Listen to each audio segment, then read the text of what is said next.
Hello mga idol, tuturuan ko kayo kung paano maglagay ng kisame na hindi ka mahirapan kahit ikaw lang may isa.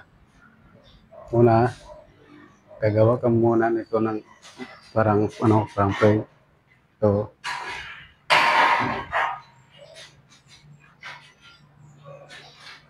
gagawa ka muna ng ganito para hindi ka mahirapan. Tapos, ikakabit mo to dun sa taas. I-set up natin mga idol. Itong frame i-set up natin. Kaya kailangan natin ng hagdanan. Una natin ipo yung sa gitna para hindi tayo mahirapan kasi nag-isa lang kasi tayo. Iuna natin yung sa gitna at saka yung kabilaan. Sunod natin.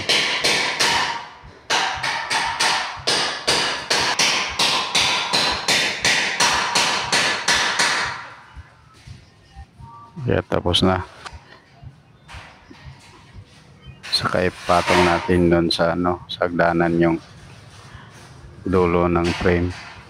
Kasi doon natin ipatong yung plywood. Ayan o. Patong natin dyan.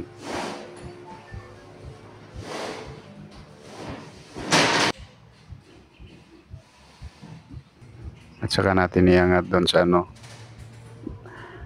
dun sa paring. At saka tatalian natin kahit anong pwedeng gamitin natin para pang tali. Sa akin ginagamit ko tie wire. Yan. Tie wire na gamit ko pang tali.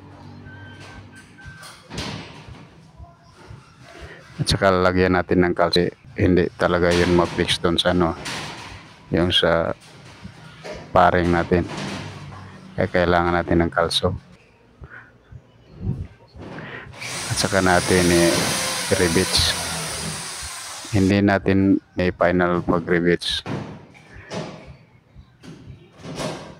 Iwalay natin yung pag-rivets natin. Bali temporary pag-rivets para matanggal natin yung frame na ginagamit natin.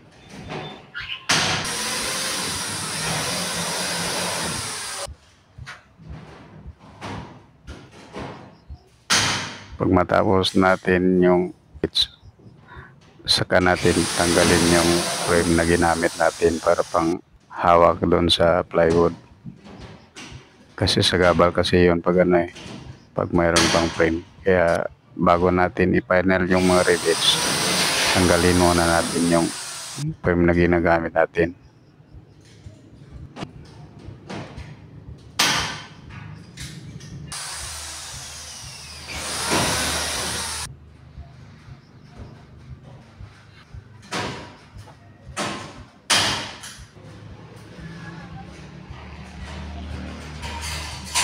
Ayan, tanggalin natin yung frame.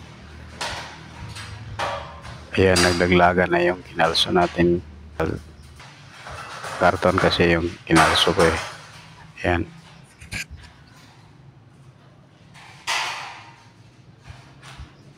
Ayan, tapos na, tsaka tanggalin natin yung frame.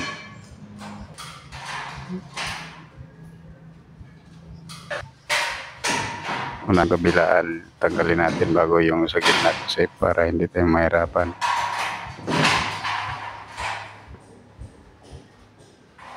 Ayan mga idol, tanggal na yung frame. Kung nagustuhan nyo yung video, paki-share na lang. At saka salamat.